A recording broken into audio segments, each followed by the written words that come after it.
तो अब हम देखते हैं हमारा जो नेक्स्ट है वेस्टर्न फिलॉसफी में, यानी हमने सुकरात, देकार्त और कांट का निरपेक्ष आदेश और संकल्प की स्वतंत्रता देख ली है। अब हम बात करते हैं सुखवाद की और उपयोगितावाद की। ये भी अच्छा स्फीयर है। देखो, सुखवाद जो हेडोनिज्म जिसको हम बोलते हैं, सुखवाद का तात्पर्य है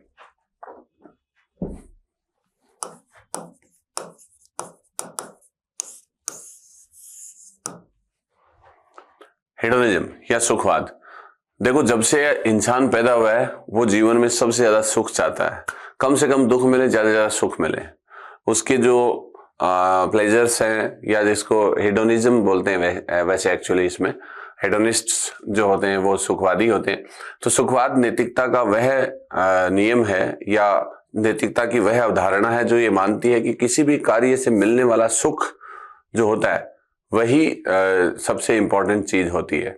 यानी कोई भी व्यक्ति जो है वो कितना सुख प्राप्त करे, उसके जीवन का जो उद्देश्य है या लक्ष्य है वो या जो साध्य है वो सुख हो, तो ऐसा सिद्धांत सुखवादी सिद्धांत कहलाता है। यानी नैतिक सुखवाद नैतिकता का वह सिद्धांत है जो मनुष्य के जीवन के उद्देश्य या लक्ष्य या परम शुभ के रूप में सुख को स्थापित करता है। और सुखवादी दार्शनिक वो हैं जो इस विचारधारा को सपोर्ट करते हैं कि सुख मानव के जीवन का सबसे बड़ा लक्ष्य होना चाहिए।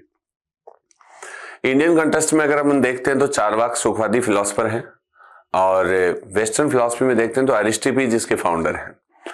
चारवाक जो है उन्होंने जो नीति मीमांसा दी वो सुखवादी थी, और जो ज्ञान मीमांसा उन्होंने दी वो प्रत्यक्षवादी है। यानी प्रत्यक्ष को एकमात्र प्रमाण मानते हैं और प्रत्यक्ष के आधार पे जड़ जगत है वो केवल उसी का दीदार होता है, इसलिए उनकी जो तत्व मीमांसा है वो जड़वादी है और उनकी नीति मीमांसा वो सुखवादी है।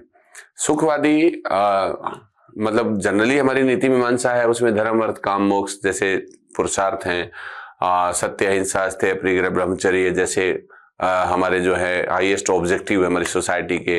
वेस्टर्न फिलॉसफी में विवेक, साहस, संयम, न्याय जैसे सद्गुण हैं, जबकि हमारे यहाँ पर जो है धर्म, अर्थ, काम, मोक्ष जैसे पुरुषार्थ हैं। इसके अलावा सत्य, अहिंसा, स्थैर्य, परिग्रह, ब्रह्मचर्य जैसे जो है हमारे सील हैं। लेकिन चारवाक इनसे बिल्कुल अलग है। चारवाक कहता है कि सुख एकमेव पुरुषार्थ है, अर्थात वो तीन पुरुषार्थों को तो खारिज ही कर देता है। धर्म को चारवाक मानसिक बीमारी बताता है, और अर्थ को वो केवल सुख प्राप्ति के साधन के तौर पर स्वीकार करता है, लेकिन पुरुषार्थ के रूप में नहीं करता है, साधक के रूप में करता है, साध्य नहीं मानता है वो। और काम को एकमात्र पुरुषार्थ मानता है। काम एकमेव पुरुषार्थ है, यानी धर्म, अर्थ, काम, मोक्ष, इनमें से काम को एकमात्र पुरुषार्थ मानता है। धर्म को खारिज कर देता है, धर्म को मानसिक बीमारी बताता है। और अर्थ को वो कहता है कि काम की प्राप्ति में साधक है, ठीक है। और मोक्ष को वो कहते हैं कि मोक्ष तो कोई पागल व्यक्ति मोक्ष की कामना करता है। चारवाक के अनुसार मोक्ष का मतलब मृत्यु है, और कहते हैं कि मृत्यु जो है कोई मूर्ख व्यक्ति ही मृत्यु की कामना करता है। कोई शुद्धिजन, बुद्धिजन व्यक्ति कभी भी मृत्यु की कामना नहीं करेगा। तो जनरली आप एक जो नैरेटिव आपके जनरली सुनने को मिलता है कि मरने से मोक्ष मिलता है, ये चारवाक की फिलॉसफी है। वैसे इंडियन फिलॉसफी में मोक्ष जो है उसमें उसको ज्ञान की अवस्था माना गया है, और जो विदेह मुक्ति से सदैव मुक्ति को ज्यादा अच्छा माना गया है। यानी मरने का मतलब विदेह मुक्ति होता है, लेकिन उपनिषद में हम देखते हैं कि विदेह मुक्ति श्रेष्ठ है, और बौद्ध धर्म है उसके अंदर भी उपाधि से निर्वाण जो है वो श्रेष्ठ है, और ये जो है सदैव मुक्ति है एक तरीके से। यानी इस जीवन में आपका सही दृष्टिकोण, सही ज्ञान होने के साथ ही आपका ज्ञान दूर हो जाए, दुखों का अभाव हो जाए, ये जो अवस्था है वो मोक्ष है। तो हमारी फिलॉसफी का जो बैकबोन है वो बेसिकली ज्ञान है, और दुखों का अभाव उसी ज्ञान की प्राप्ति से होगा। लेकिन चारवाक एकमात्र ऐसी फिलॉसफी प्रोपाउंड करता है कि जो है काम ही एकमात्र पुरुषार्थ है, ठीक है, और काम से सुख मिलता है एक तरीके से, तो इसलिए सुखवादी दार्शनिक हैं। और इनका कहना है कि खाओ पियो मौज करो, ईट ड्रिंक बी मर्री, और ये ना ईश्वर को मानते हैं, ना आत्मा को मानते हैं, ना कर्म पुनर्जन्म को मानते हैं, और ना ही किसी नीति शास्त्र को मानते हैं, ना ही पुरुषार्थों में धर्म और जो मोक्ष है उनको पूरी तरीके से खारिज करते हैं और काम को केवल साधन के रूप में मानते हैं, अर्थ को केवल साधन के रूप में मानते हैं, काम को ही एकमात्र पुरुषार्थ मानते हैं। इसलिए सुखवादी काम एकमेव पुरुषार्थ के रूप में जाने जाते हैं। ये कहते हैं कि कोई भी चीज से आपको सुख मिले वो अभीष्ट है। अगर आपको शराब से सुख मिल रहा है, रमणी के आलिंगन से सुख मिल रहा है, या आप जो भी कोई जैसे कल मिलने वाले मोर से आज मिलने वाला कबूतर अच्छा है, खाओ पियो मौज करो, उधार लेके घी पियो जब तक जियो, तो इस तरीके के जो कोटेशन है वो आपको बड़े अच्छे लगते हैं। और चारु प्लस वाक, चारु यानी मीठे, वाक का मतलब वचन, मीठे वचन वाले चार वाक। आचार्य बृहस्पति इसके फाउंडर थे। और एक दूसरा भी है इसका कि चारवाक को चारवाक इसलिए कहते हैं क्योंकि ये चर्व का मतलब चबाना होता है, ये चबा गए हैं नैतिक मूल्यों को।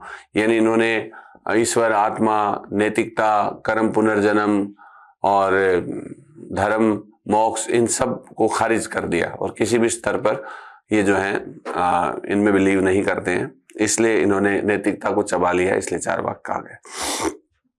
वेस्टर्न फिलॉसफी में सुखवाद की जो अरिस्टिपीज हैं वो इसके फाउंडर माने जाते हैं। एपिक्यूरस कहते हैं कि बेसिकली सुख का मतलब है कि मानसिक और शारीरिक दुखों से मुक्ति, ठीक है। और इसके अलावा बाद में मिल कहते हैं कि जो इच्छा, सुख और आनंद एक ही भाव होता है। और ये जो आपके सिज्विक कहते हैं कि सुख अनुभूति का विषय है, वांछनीय है, इसकी इच्छा की जानी चाहिए। इस तरीके से, ठीक है। अरिस्टिपीज फाउंडर हो गए। एपिक्यूरस का नैरेटिव मैंने आपको बता दिया, मानसिक और शारीरिक पीड़ा से मुक्ति। और फिर मिल और सिज्विक का हो गया। इसके अलावा फिर इसमें दो चीजें, कुछ इसका विस्तार आता है कि सुखवाद दो तरह का है। एक तो होता है मनोवैज्ञानिक सुखवाद, एक होता है नैतिक सुखवाद। तो मनोवैज्ञानिक सुखवाद का वह सिद्धांत जो ये कहता है कि हर व्यक्ति का स्वभाव और इच्छा और उसका गुण सुख प्राप्त करने का होता है, कि हर व्यक्ति चाहता है कि वो सुखों को प्राप्त करे और उसके स्वभाव में होता है कि वो सुख प्राप्त करे और दुखों से दूर रहे, ठीक है।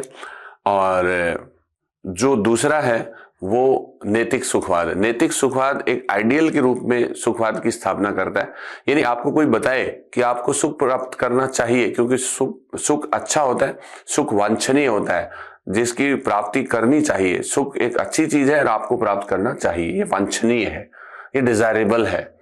तो कोई आदर्श के रूप में किसी सिद्धांत की स्थापना करके और फिर आपसे आचरण करने की अपेक्षा की जाती है इसमें, कि भाई आप सब लोगों को सुख अच्छा होता है और आप सब लोगों को सुख प्राप्त करना चाहिए, क्योंकि सुख वांछनीय है, जिसकी इच्छा की जानी चाहिए। ये कोई आपको बताए और आप ऑलरेडी कह दोगे कि साहब हम तो सुख प्राप्त करना चाहते हैं, इसको बताने की कोई आवश्यकता नहीं है।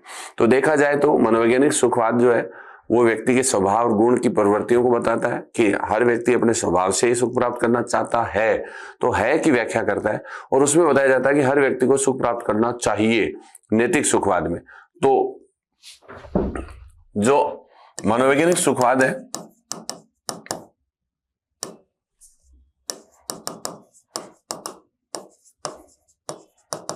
ये तो क्या बताता है की व्याख्या करता है कि आपको सुख प्राप्त, प्रत्येक व्यक्ति सुख प्राप्त करना चाहता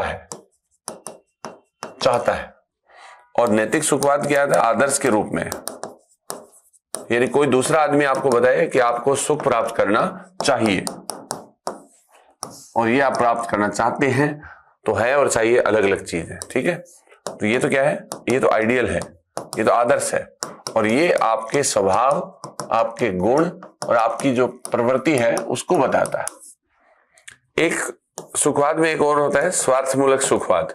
सुखवाद का वह सिद्धांत जो ये कहता है कि कोई व्यक्ति अपने ही सुख की अधिकाधिक कामना करे या किसी व्यक्ति विशेष तक सुख सीमित रहे, इस विचारधारा को स्वार्थमूलक सुखवाद कहते हैं। एक होता है सर्वार्थमूलक सुखवाद। देखो बिल्कुल मिलता सा नाम है, सर्वार्थमूलक सुखवाद, ठीक है। सर्वार्थमूलक सुखवाद का मतलब होता है, सर्व का मतलब सभी, स्व का मतलब खुद के लिए, स्व तो स्वार्थ स्व के लिए, सर्व यानी सभी के लिए। तो सभी के अधिकतम लोगों को अधिकतम सुख मिले, एक तरीके से मैं कहूं ये उपयोगितावाद है। तो सुख अधिकतम लोगों में व्याप्त हो वो सर्वार्थमूलक है और व्यक्ति विशेष में वो स्वार्थमूलक है। व्यक्ति अपने स्वभाव से सुख प्राप्त करना चाहता है, मनोवैज्ञानिक सुखवाद है। व्यक्ति को सुख प्राप्त करना चाहिए, नैतिक सुखवाद। ये सुखवाद की 4 थ्योरी है वैसे देखा जाए तो, ठीक है। बस सुखवाद एक छोटा सा टॉपिक था जो कंप्लीट हो गया है, और बस इसमें यही है कि इसके फाउंडर अरिस्टिपीज है, और एपिक्यूरस, मिल और सिज्विक के जो कोटेशन मैंने आपको बता दिए वो, प्लस ये चाहिए कि व्याख्या इससे होती है कि इससे होती है, ठीक है। और अगर ये है तो इसकी कोई आवश्यकता नहीं है। अगर बहुत अच्छी क्वालिटी में प्रश्न आए तो अगर हमारा स्वभाव सुख प्राप्त करने का है तो फिर हमें कोई दूसरा क्यों बताए भाई, क्या जरूरत है उसको बताने की, वो अपना सुख प्राप्त करे ना। इसके बाद में आता है उपयोगितावाद, यूटिलिटेरियनिज्म जो है। उपयोगितावाद, Jeremy Bentham was the founder of this philosophy. जो बेंथम है, जर्मी बेंथम,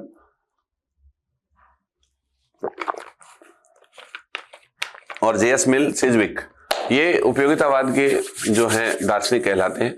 जर्मी बेंथम ने उपयोगितावाद को फाउंड किया, इसलिए इनको उपयोगितावाद का जनक कहते हैं। और इन्होंने, जर्मी बेंथम या किसी भी ने जो उपयोगितावाद की जो सिद्धांत हैं वो 4 तरीके के हैं। पहला है कर्म संबंधी उपयोगिता, दूसरा है नियम संबंधी उपयोगितावाद, तीसरा है सुख मूलक उपयोगिता,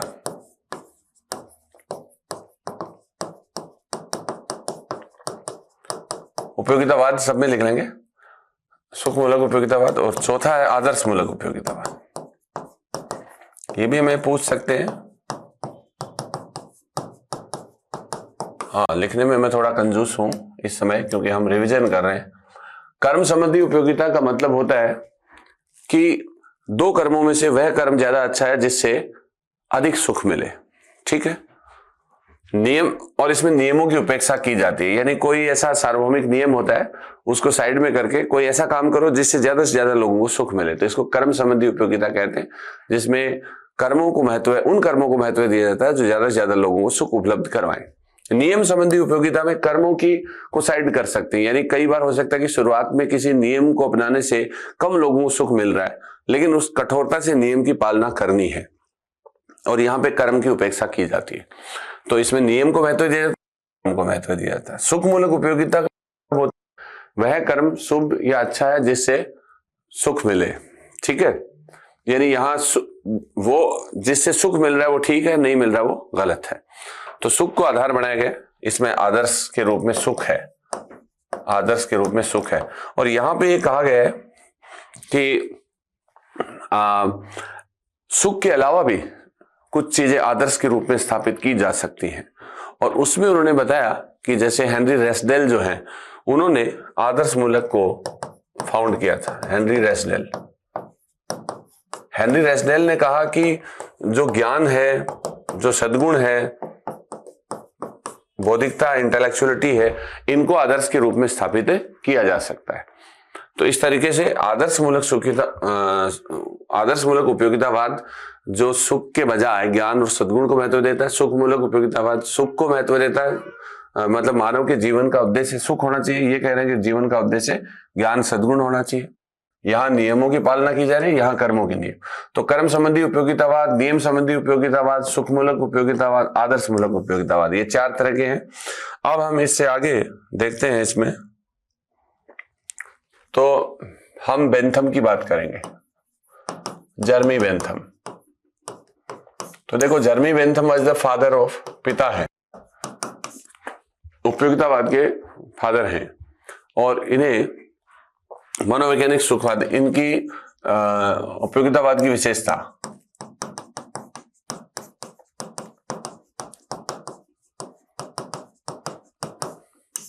तो पहली तो यह है, उपयोगितावाद का जो सिद्धांत है वो इस सिद्धांत पर आधारित है कि वह कार्य शुभ, उचित या वांछनीय है जो अधिकाधिक लोगों को सुख उपलब्ध करवाए, अर्थात अधिकतम लोगों का अधिकतम सुख ही उपयोगितावाद का सिद्धांत है। बेंथम इसके फाउंडर हैं, और बेंथम के इस उपयोगितावाद की कुछ विशेषताओं में पहला है, ये मनोवैज्ञानिक सुखवादी थे। मनोवैज्ञानिक सुखवाद को स्वीकार करते हैं। इनका यह कहना है कि मनुष्य प्रकृति की दो शक्तियों के अधीन है, एक सुख और दुख। तो हर मनुष्य की इच्छा होती है कि वह दुखों से दूर रहे, और उसका स्वभाव होता है कि वो सुखों को अपने पास रखे। ये वो अधिकाधिक सुख प्राप्त करना चाहता है। मनुष्य अपने स्वभाव से अधिकाधिक सुख प्राप्त करना चाहता है, दुखों से दूर रहना चाहता है। ये निस्वीकार है। एक जो बेंथम की जो प्रॉब्लम है वो है ये केवल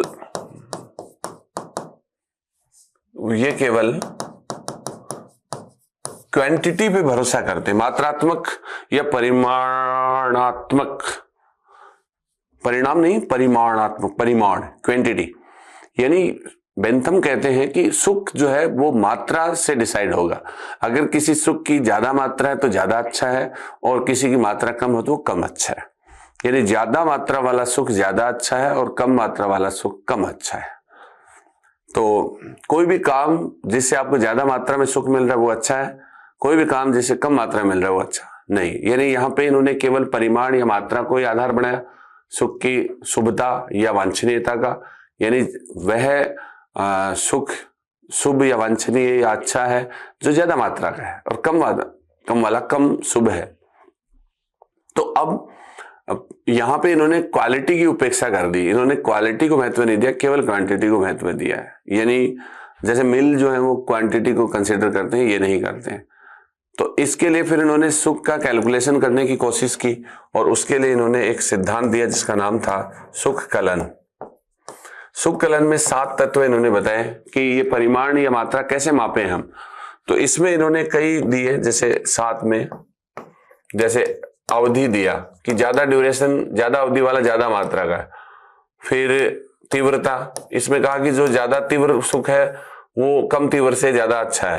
फिर निकटता, दूर वाले सुख से निकट वाला सुख ज्यादा अच्छा है, और अनिश्चित सुख से निश्चित सुख ज्यादा अच्छा है, और अशुद्ध सुख से, मतलब जैसे कि कंकड़ मिले हुए हैं कहीं खाने में, तो उससे ऐसा भोजन अच्छा है जिसमें कंकड़ नहीं है, यानी अशुद्ध के बजाय शुद्ध सुख ज्यादा मात्रा वाला है।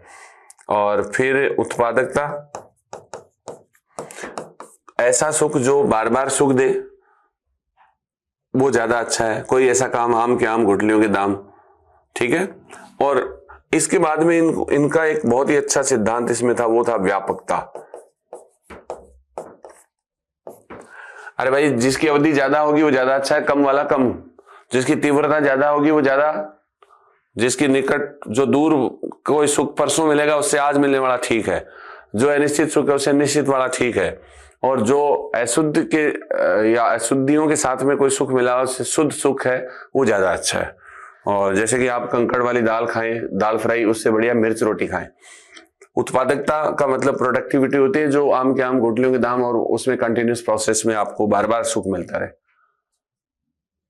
व्यापकता जो है, व्यापकता का मतलब होता है कि कोई भी सुख जो है वो ज्यादा से ज्यादा, वो सुख ज्यादा अच्छा माना गया है जो ज्यादा से ज्यादा लोगों में व्याप्त हो, मतलब उसका एरिया बड़ा होना चाहिए। कोई भी सुख अधिकाधिक लोगों में व्याप्त होगा तो उसको ज्यादा अच्छा माना गया। ये जो तत्व है इसके ऊपर जो आपके बेंथम है उनको सर्वार्थ मूलक सुखवादी माना गया है।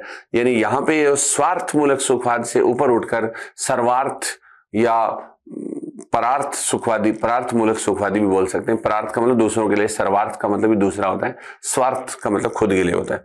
तो ये वाला सिद्धांत है, इसके ऊपर बेंथम सही में उपयोगितावादी साबित होते हैं, और ये इनको स्वार्थ मूलक सुखवाद से बाहर निकाल के परार्थ या सर्वार्थ मूलक की ओर ले जाता है। अब बेंथम ने नैतिकता में कुछ दबाव बताए। बेंथम ने कहा कि भाई नैतिकता के दबाव का मतलब होता है कि कोई भी व्यक्ति, अधिकाधिक लोगों में सुख तभी व्याप्त होगा जब हर व्यक्ति अपने सुख की लिमिटेशन की एक लिमिट को डिसाइड करेगा कि साहब मेरे को इतना ही सुख चाहिए, दूसरों के लिए तभी छोड़ेगा वो। तो वो कहता है कि कोई भी व्यक्ति स्वभाव से तो लालची होता है तो छोड़ेगा नहीं, तो उसको प्रेशर होते हैं, दबाव होते हैं, जिनकी वजह से वो सुख दूसरों के लिए छोड़ सकता है। और वो क्या क्या प्रेशर उन्होंने बताए? पहला उन्होंने बताया भौतिक दबाव, या इसको हम शारीरिक दबाव भी बोलते हैं।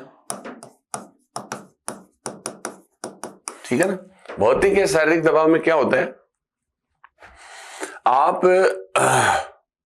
एक तरीके से शरीर की सुख भोगने की एक सीमा होती है, उससे ज्यादा हम सुख भोग नहीं सकते हैं। जैसे आप खाना खा रहे हो तो आपकी लिमिटेशन है, उसके बाद में आप उसको डोनेट करना शुरू करोगे। पहले आप अपना खाओगे, लेकिन उसके बाद में आपका पेट फट जाएगा तो आप दूसरों को देना शुरू कर दोगे, ठीक है।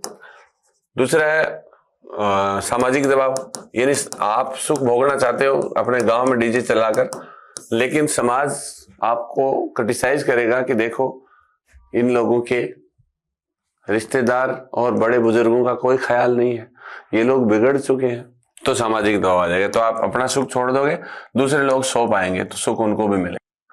फिर है एक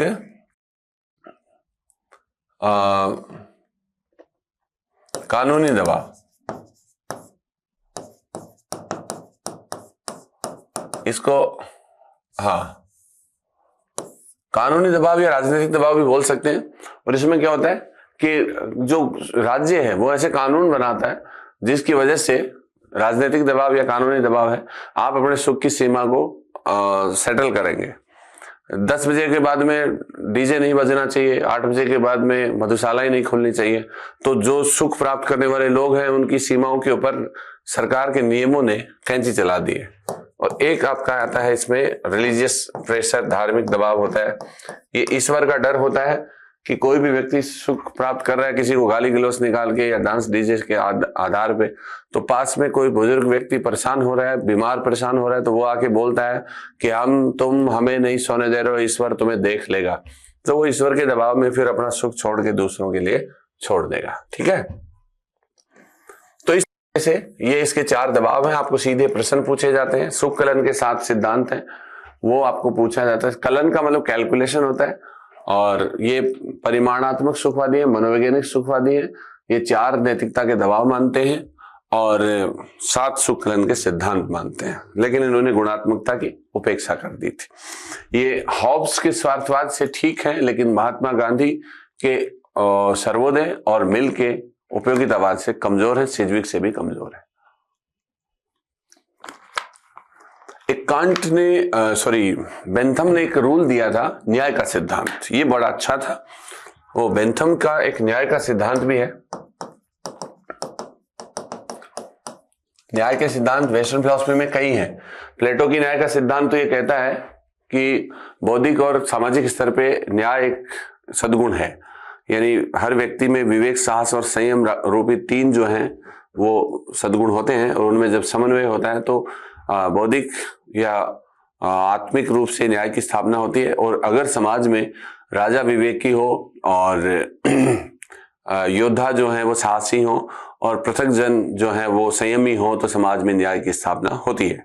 और प्लेटो ने न्याय को डिकियोसिन कहा था। जो न्याय जो है वो विधिगत ना होके आत्म प्रेरित न्याय है, और बाह्य आरोपित ना होकर आत्म प्रेरित न्याय है, इसलिए उन्होंने डिकियोसिन वर्ड नाम दिया था। ऐसे ही बेंथम ने न्याय के सिद्धांत में बताया था कि हर व्यक्ति का महत्व केवल एक व्यक्ति के रूप में होता है, कोई व्यक्ति विशेष कोई बड़ा नहीं होता है। जैसे राजा और रंक एक हैं, हर व्यक्ति का महत्व केवल एक व्यक्ति के रूप में है, उससे ज्यादा कुछ नहीं है। यानी आपको अगर लड्डू वितरित करने हैं तो आप राजा को भी एक ही लड्डू देंगे, तो रंक को भी एक ही लड्डू देंगे। यानी ये पर्सनल या व्यक्तित्व के डेवलपमेंट की बात करता है, हर व्यक्ति के व्यक्तित्व के उन्नयन की बात करता है, उसके सम्मान की बात करता है। तो ये मिल का न्याय का सिद्धांत है, वो ये कहता है कि हर व्यक्ति को दूसरे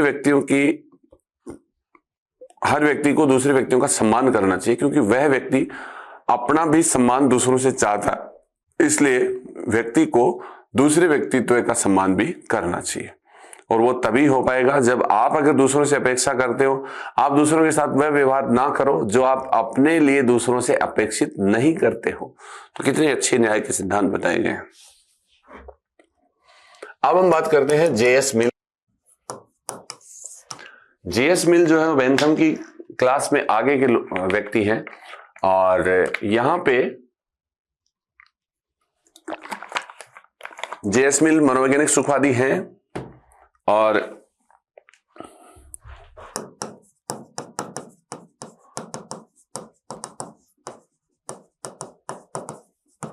इसको मानते हैं। एक जेएस मिल एक चीज करते हैं, वो कहते हैं कि नैतिक सुखवाद की स्थापना मनोवैज्ञानिक सुखवाद के आधार पर करते हैं।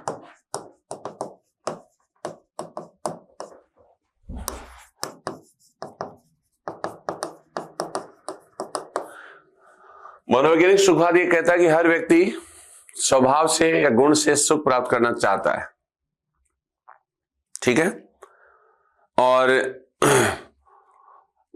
यहां पे ये ऐसा कह रहे हैं कि नैतिक सुखवाद को मनोवैज्ञानिक सुखवाद पे आधारित किया है इन्होंने, जबकि होता नहीं है, क्योंकि अगर आप स्वभाव से चाहते हो तो फिर आपको बताने की आवश्यकता नहीं है। तो यहाँ पे एक चीज को यूज करते हैं, वो कहते हैं कि कोई भी चीज श्रवणीय या अर्थात सुनने लायक इसलिए है क्योंकि लोग उसे सुनते हैं, दर्शनीय अर्थात देखने लायक इसलिए है क्योंकि लोग उसे देखते हैं, इसीलिए सुख वांछनीय इसलिए है क्योंकि लोग उसकी इच्छा करते हैं, यानी स्वभाव से इच्छा करते हैं इसलिए वो वांछनीय है। तो दर्शनीय इसलिए, कोई भी चीज दर्शनीय इसलिए होती है क्योंकि उसको देखने वाला है, श्रवणीय इसलिए क्योंकि सुनने वाला है, ऐसे ही वांछनीय इसलिए है क्योंकि सुख वांछनीय इसलिए है क्योंकि उसको प्राप्त करने वाला है। तो ऐसे एक उल्टा सा सिस्टम सेट करके इन्होंने, ये ध्यान रखें आप, इसमें नैतिक सुखवाद की स्थापना मनोवैज्ञानिक के आधार पर करते हैं, ना कि मनोवैज्ञानिक की नैतिक के आधार पर। अब दूसरा इसके अंदर है कि बेंथम जो है केवल परिमाणात्मक सुखवादी थे। यहां पर मिल जो है वो परिमाणात्मक प्लस गुणात्मक दोनों प्रकार के सुखवाद को स्वीकार करते हैं।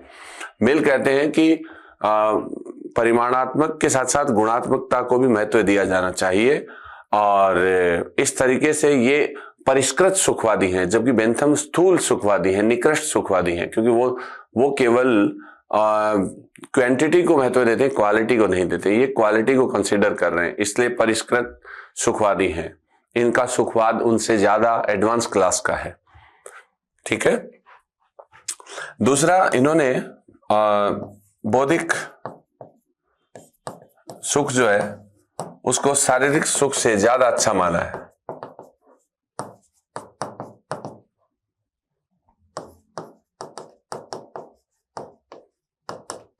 ठीक है, यानी यहां पे क्वालिटी में काम कर रहे हैं। एक संतुष्ट सुकर से असंतुष्ट सुकरात अच्छा है, यानी एक सुकरात है वो बौद्धिक व्यक्ति है, और संतुष्ट सुकर जो है वो एक सेटिस्फाइड है, लेकिन उसमें बुद्धि नहीं है सुकर में। लेकिन असंतुष्ट होने के बावजूद भी सुकरात अच्छा है, क्योंकि वो उसका जितना भी सुख है वो इंटेलेक्चुअल है। ऐसे संतुष्ट पागल या संतुष्ट मूर्ख से असंतुष्ट मनुष्य अच्छा है।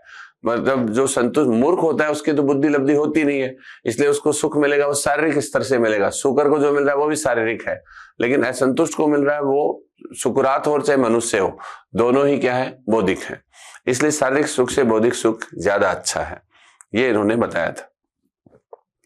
एक मिल ने ये बताया था कि जो नैतिकता है उसमें 5 दबाव होते हैं। कितने? 5 दबाव। इसमें आपके शारीरिक हो जाएगा, धार्मिक हो जाएगा, और कानूनी हो जाएगा, और जो है भौतिक हो जाएगा। मतलब भौतिक, शारीरिक, सामाजिक, कानूनी और धार्मिक, ये 4 तो है, प्लस एक आंतरिक दबाव है। मिल कहते हैं कि 4 तो बेंथम वाले प्लस आंतरिक दबाव, एक नया।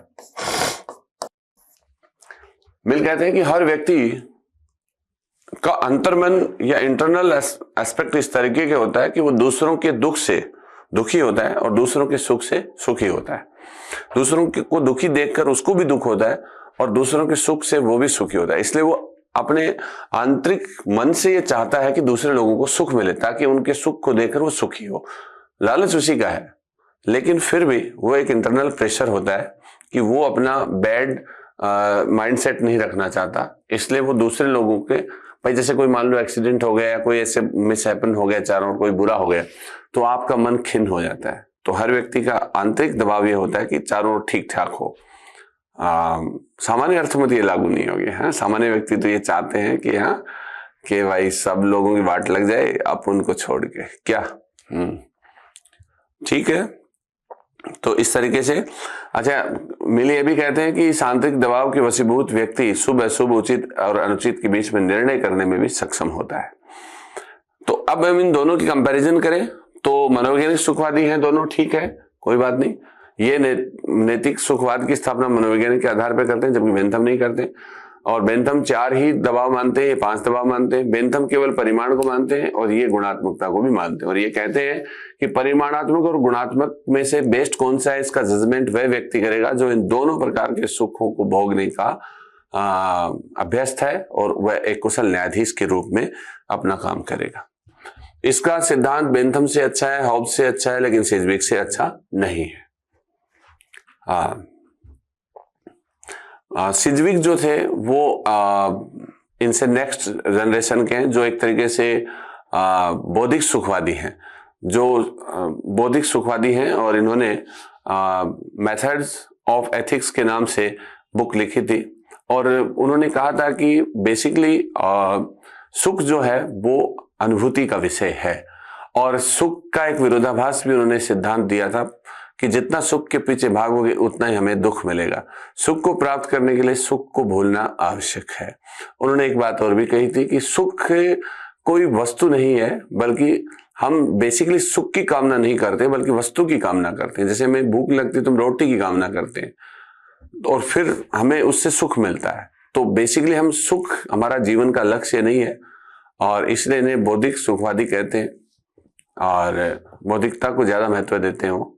और सुख को वो कहते हैं कि अनुभूति का विषय है। ये सुख हमारे जीवन का साध्य नहीं है, बल्कि वो वस्तु होती है और उस वस्तु से फिर सुख प्राप्त होता है। जैसे कि हमें जब भूख लगती है तो हम ये नहीं कहते हैं मुझे सुख चाहिए, हम ये कहते हैं हमें रोटी चाहिए, और रोटी से हमें सुख मिलता है। तो कामना वस्तु की होती है, ना कि सुख की, पहली बात। दूसरा, सुख प्राप्त करने के लिए सुख को भूलना पड़ेगा, दूसरी बात। फिर सुख के जितना पीछे आप भागोगे उतना ही सुख आपसे दूर चला जाएगा। तो ये सिजविक के कुछ हैं।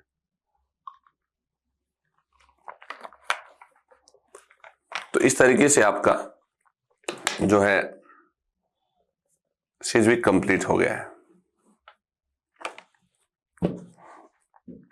ठीक है। तो आपका सुखवाद और उपयोगितावाद दोनों हो गए, ठीक है।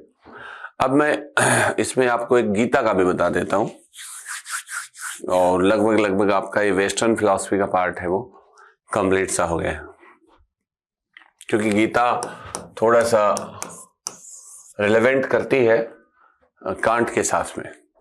देखो, गीता बेसिकली महाभारत का हिस्सा है, यानी कृष्ण द्वैपायन व्यास या वेद व्यास या बादरायण, जो एक ही व्यक्ति के 3 नाम हैं, उनके द्वारा गीता को गुप्त काल में कंपोज किया गया था। लेकिन गीता बेसिकली महाभारत के युद्ध के दौरान श्री कृष्ण के द्वारा अर्जुन को दिए गए उस सर्वोच्च नैतिक आदर्श का पर्याय है, जो किंकर्तव्य विमूढ़ कि क्या करूं क्या नहीं करूं में उलझे हुए उस अर्जुन, जो जैसे कि आप हो, रीट ग्रेड 2nd 1st और कई और भर्तियों के बीच में झूलते हुए, किंकर्तव्य विमूढ़ होते हुए हमारे बच्चे, तो उनके लिए गीता से बेस्ट कोई उपदेश नहीं हो सकता है।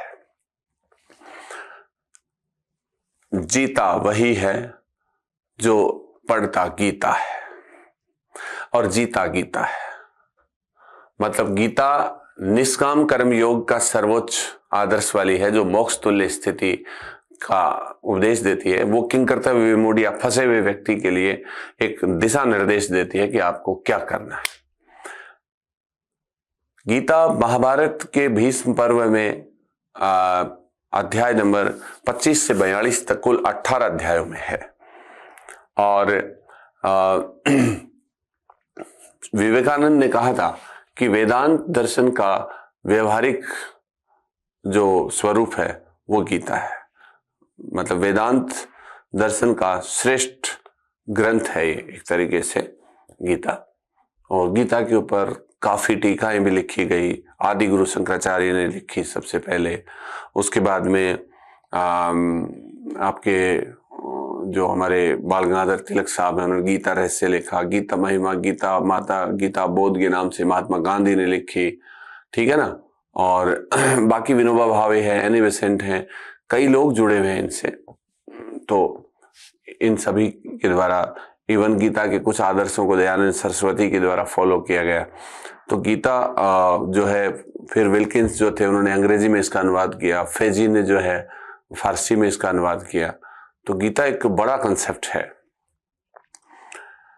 गीता एक तरीके से ज्ञान, कर्म योग, ज्ञान योग, भक्ति योग के समन्वय जो है उसको जो है इसमें किया गया है। मतलब तीनों योगों का समन्वय इसमें किया गया गीता में, और इसे हम अनासक्ति योग कहते हैं। जब कर्म, ज्ञान और भक्ति तीनों योगों का समन्वय होता है तो अनासक्ति योग कहते हैं।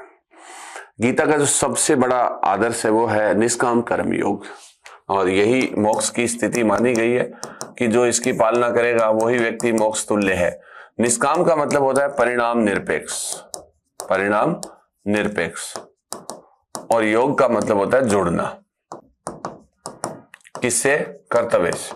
तो आप परिणाम निरपेक्ष होकर कर्तव्य जुड़े, यानी फलाशक्ति से रहित होकर कर्म करना, ये निष्काम कर्म योग है। निष्काम कर्म योग की कई कैरेक्टरिस्टिक्स हैं, और पहला इसमें स्वधर्म। गीता कहती है कि हर वर्ण और आश्रम के अनुसार व्यक्ति को अपना कर्म करना चाहिए। तत्काल वर्तमान समय में हम ये देख सकते हैं कि बच्चे को पढ़ना चाहिए और टीचर को पढ़ाना चाहिए, और सही जो उसके लिए निर्धारित है वो पढ़ना चाहिए। ऐसे नहीं इधर उधर हर कहीं मुंह मार रहे हैं। तो स्वधर्म का मतलब होता है जो अपने लिए असाइंड है कर्तव्य, हम उनको जो है परफॉर्म करें, उनको अवेल करें और उन पे काम करें, तो आपको निष्काम कर्म योग की प्राप्ति होगी। तो स्वधर्म की पालना जरूरी है। गीता में ये भी कहा गया है कि अगर किसी दूसरे वर्ण के आप काम करते हो तो हो सकता है कुछ पल भर के लिए आपको दूसरे वर्णों के काम अच्छे लग रहे हो, लेकिन वो घोर कर्म होते हैं, पाप के भागी बनते हैं आप।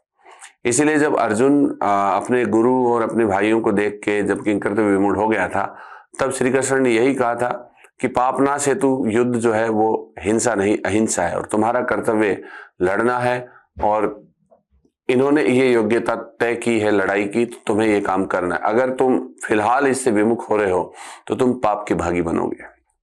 तो यही बात बड़ी जो है गीता में कही गई है। स्वधर्म की पालना का सिद्धांत प्लेटो ने अपने न्याय दर्शन में फॉलो किया था। उसमें भी उन्होंने यही कहा था कि राजा विवेकी हो, योद्धा साहसी हो, और बाकी लोग जो हैं संयमी हो, तो समाज में न्याय की स्थापना होगी। ठीक इसी प्रकार से गीता में भी अपना अपना काम करने की बात कही गई है अपने वर्णों के हिसाब से। तो ये बड़ा प्रासंगिक है। और इसके बाद में एक गीता का जो निष्काम कर्म योग है, इसमें प्रवृत्ति और निवृत्ति दोनों का समन्वय। प्रवृत्ति का मतलब किसी चीज में प्रवृत्त होना या किसी चीज से जुड़ना है, एक तरीके से मैं ये कहूंगा, और निवृत्ति का मतलब संन्यास है। तो आप निष्काम कर्म योग ये कहता है कि योग जुड़ो कर्तव्य से, तो ये जुड़ गए आप। निवृत्ति संन्यास किससे? परिणामों से। तो गीता परिणाम से पलायन करवाती है, ना कि कर्म से। तो इसलिए गीता कहीं भी कर्मों से पलायन नहीं कराती है, वो तो जोड़ती है, और जबरदस्ती जो है वो कर्म करने का आदेश देती है। कर्म है कौशलम, है ना, कर्म है कौशलम, और बलात् कर्म करवाती है गीता। तो कर्मों से तो जोड़ती है, लेकिन परिणामों से निरपेक्ष, अर्थात उनसे वो दूर करती है। यानी आपको परिणाम जो है उससे संन्यास लेना है। तो परिणाम आपके हाथ में नहीं है भाई, फल आपके हाथ में है नहीं ना। तो इस आपको अनासक्ति या फल रहित होकर, या अनासक्ति या फलाकांक्षा की भाव से रहित होकर काम करना है, क्योंकि तुम्हारा अधिकार काम पर है, फल पे नहीं है। ये गीता साफ साफ कहती है। गीता में चतुसूचियां हैं। ये है कि तुम्हारा अधिकार कर्म पर है, तुम्हारा अधिकार फल पर नहीं है, ठीक है। और तुम्हारी अकर्म में कभी इच्छा ना हो भाई, और तुम हमेशा कर्मशील बने रहो। कर्मों में तुम्हारी इच्छा हो, अकर्म में तुम्हारी कभी इच्छा ना हो, दो तो ये। और तुम्हारा अधिकार कर्म पर है, तुम्हारा अधिकार फल पे नहीं है, दो ये। टोटल 4 चतुसूची है। तो ऐसा गीता ये निर्देश देती है, प्रवृत्ति और निवृत्ति। स्वधर्म का हो गया। गीता में एक महामानव का भी वर्णन है, और वो है स्थित प्रज्ञ का। स्थित प्रज्ञ, प्रज्ञ का मतलब होता है बुद्धि, और बुद्धि को बोला गया धी। तो कई बार स्थिति भी आता है। ये एक महामानव होता है। गीता में उस पूर्ण मानव को महामानव का दर्जा दिया गया है, जिसको पुरुषोत्तम कहा गया है। जैसे उपनिषद का प्रबुद्ध होता है, बौद्ध धर्म का बोधिसत्व होता है, ठीक ऐसे गीता में पुरुषोत्तम होता है। पुरुषोत्तम वो महान व्यक्ति होता है जो स्थित प्रज्ञ है, जो सुख दुख, जय पराजय, भाव अभाव जैसे द्वैत में हमेशा समान स्थिति में रहता है। यानी आपका रिजल्ट अनुकूल रहा तो आपको हवा में उड़ने की जरूरत नहीं है, और अगर प्रतिकूल रहा तो जमीन में घुसने की जरूरत नहीं है। जमीन में घुसोगे तो भी प्रॉब्लम में जाओगे, ऊपर उड़ोगे तो भी प्रॉब्लम। तो आपको जमीन पे ही रहना है, मतलब आपको अपने लेवल में रहना है। आप हमेशा समभाव से रहे, आपकी बुद्धि सदैव स्थिर रहे, स्थिर कांस्टेंट, प्रज्ञ बुद्धि, intellect. Your intellect must be constant in each and every circumstance.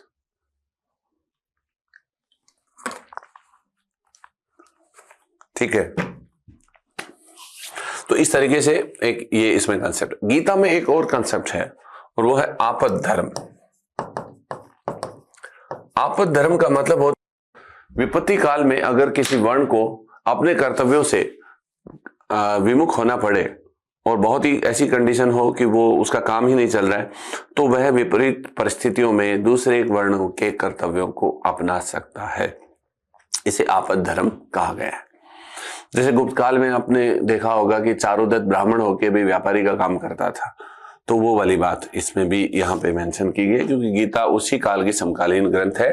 क्योंकि गीता का संकलन जो है गुप्त काल में ही हुआ था, हालांकि घटना है वो 800 ईसा पूर्व की है। घटना के संकलित होने और इसके घटित होने के बीच में 12 तक है। ये भी आपको जानना है एक लॉजिकल बेस पर, आप क्योंकि हिस्ट्री भी आप पढ़ेंगे उसमें। हाँ, ऐसा है। निष्काम कर्म योग की एक बहुत खास विशेषता है और उसका नाम है लोक संग्रह। लोक संग्रह का मतलब होता है कि आप अपने हितों को सैक्रिफाइस करें और दूसरे लोगों के कल्याण का काम करें। यानी पर कल्याण की भावना से अनुप्राणित होकर जो आप काम करते हो वो लोक संग्रह। यानी आप अपने नोट्स जो है वो दूसरों को दे देते हो, वो लोक संग्रह है। ठीक है, और लेकिन आपको पढ़ना है वो स्वधर्म है, और आपको नोट्सों से, आपके मटेरियल से जुड़ना है, वो आपका कर्तव्य है। और आपका रिजल्ट क्या होगा, उससे दूर भागना निवृत्ति है। ठीक है, आपद धर्म का मतलब हुआ कि कई बार आपको कोई एक्स्ट्रा काम करना पड़ सकता है फाइनेंशियल इश्यूज के लिए, तो वो भी आप कर सकते हैं। ठीक है, ऐसे। और आप कभी भी इधर उधर फ्लक्चुएट ना हो, ये स्थित प्रज्ञता है। तो ये आपको थोड़ा सा देखना पड़ेगा इसमें। गीता बहुत कुछ सिखाती है आपको। ठीक है, तो इस तरीके से तो ऐसे कुछ।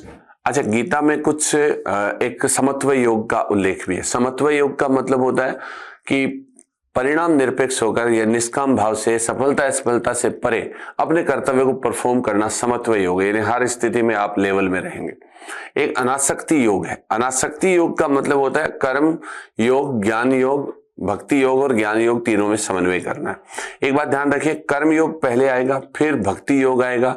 कै ख गढ़ है, उसी हिसाब से देख लो। कै पहले आता, भय बाद में आता, ज्ञ लास्ट में आता। तो इनका कर्म यही है। कर्म से आप शुद्ध होते हैं। कर्म का मतलब यज्ञ या पूजा पाठ होता है। और इसके बाद में कर्म से आपकी आत्मा शुद्ध होती है। और फिर भक्ति योग, भक्ति से आप में श्रद्धा उत्पन्न होती है, और श्रद्धान्वित आत्मा जो होती है उसके अंदर ज्ञान का उदय होता है। तो ऐसे तीनों योगों का समन्वय यहाँ पे किया गया है, और यही गीता की खूबसूरती है। और इन समन्वय का नाम ही अनासक्ति योग है। ठीक है, और कर्म योग का मतलब कृतत्व अभिमान से होकर निष्काम भाव से अपने कर्तव्य करना। और ठीक है, और फिर भक्ति योग का मतलब होता है कृतत्व अभिमान से रहित होकर निष्काम भाव से जो है ईश्वर में आस्था रखते हुए जो है अपनी जो उपासना करना। ठीक है, और ज्ञान योग का वैसे मतलब होता है कर्तृत्व अभिमान से रहित होकर निष्काम भाव से अपने आप में स्थित रहना। ये है। तो इस तरीके से एक ईश्वरार्पण भाव भी होता है गीता में, कि आप निष्काम भाव से अपने कर्मों को ईश्वर के चरणों में अर्पित करते हुए अपना काम करें। तो गीता अपने आप में परफेक्ट है, और गीता की समानता कांट के निरपेक्ष आदेश के समान है। फर्क इन दोनों में यह है कि गीता आपको अपने गीता भी ये कहती है कि निष्काम जो कर्म करेंगे तो उसमें अपनी भावना, इच्छा, वासना इनको कंट्रोल करना है। और वहां भी कंट्रोल करने की बात हुई है निरपेक्ष आदेश में भी, कांट ने भी। लेकिन यहाँ पे एक फर्क ये है कि गीता तो कहती है कि इनको कंट्रोल करो, नियंत्रित करो, और वो कहती है कि कुचल दो। यानी कांट जो है वो कुचलने की बात करते हैं, जबकि गीता जो है वो कुचलने की बात नहीं करती है, बल्कि गीता नियंत्रित करने की बात करती है और कांट कठोरता से कुचलने की बात करते हैं, भावना, इच्छा, वासनाओं को। ये एक फर्क है इन दोनों में, ठीक है ना। तो वहां पे जो कांट है उसके निरपेक्ष आदेश में एक तरीके से मैं कहूंगा बौद्धिकता ज्यादा है और आकारवाद है, गणितीयता का समावेश ज्यादा है। और हमारे यहाँ पर इतना, गीता में इतना नहीं है। गीता उस मामले से थोड़ा सा अलग है, ठीक है ना। तो इस तरीके से मोटा मोटे तौर पे मैंने आपको गीता भी बता दी है। तो मैं समझता हूं कि ये ओरिएंटेशन आपके लिए ठीक रहेगा और आप जल्दी ही जो है बढ़िया कैच कर लोगे इसको। तो इस तरीके से आपका रिवीजन हो जाना चाहिए मोटे मोटे तौर पे, ठीक है ना। बाकी गीता के टीकाकार वगैरह वो हमने देख ही लिए हैं सारे, है ना। और सबसे बड़ी बात ये भी है कि गीता, ब्रह्मसूत्र भाष्य और उपनिषद तीन जो हैं वो प्रस्थान त्रयी के अंतर्गत भी आते हैं।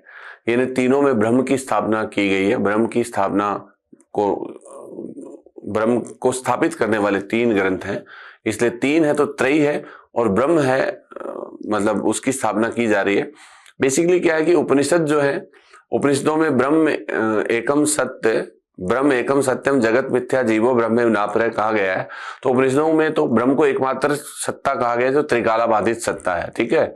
और उपनिषद फिलॉसफी जो है उसी को बाद में टीकाओं के रूप में बादरायण जो बद्रीनाथ में रहते थे, वेदव्यास का ही दूसरा नाम है, जो बद्रीनाथ में रहकर उन्होंने उपनिषदों की टीका ब्रह्मसूत्र भाष्य लिखी थी।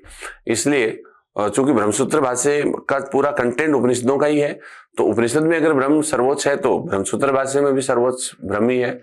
और चूंकि कृष्णदेवपायन व्यास जो द्वीपों में रहते थे और वहां रहकर उन्होंने महाभारत लिखी, और बद्रीनाथ में रह के बादरायण बने, द्वीपों में रह के द्वैपायन बने, और वेदों का संकलन करके वेदव्यास बने। तो वेदों का संकलन करता महर्षि वेदव्यास, एक ही बात है। और कृष्णदेवपायन व्यास भी वही आदमी है जो गीता के संकलनकर्ता के तौर पे उसका ये नाम है, और ब्रह्मसूत्र भाष्य के तौर पे उसका वो नाम। तो चूंकि गीता महाभारत का ही पार्ट है और जिसने ब्रह्मसूत्र भाष्य लिखा उसी ने गीता लिखी है, तो दोनों में ब्रह्म की ही स्थापना की गई है। और चूंकि उपनिषद में ब्रह्म है ही है, इसलिए प्रस्थान त्रयी जो है इनको कहा जाता है, ठीक है। और व्यवहारिक वेदांत का श्रेष्ठ ग्रंथ विवेकानंद ने बताई है गीता को, ये बात हम ऑलरेडी कर ही चुके हैं। तो इस हिसाब से गीता बाय ऑल रेस्पेक्ट आपके लिए बेस्ट है, ठीक है। ओके।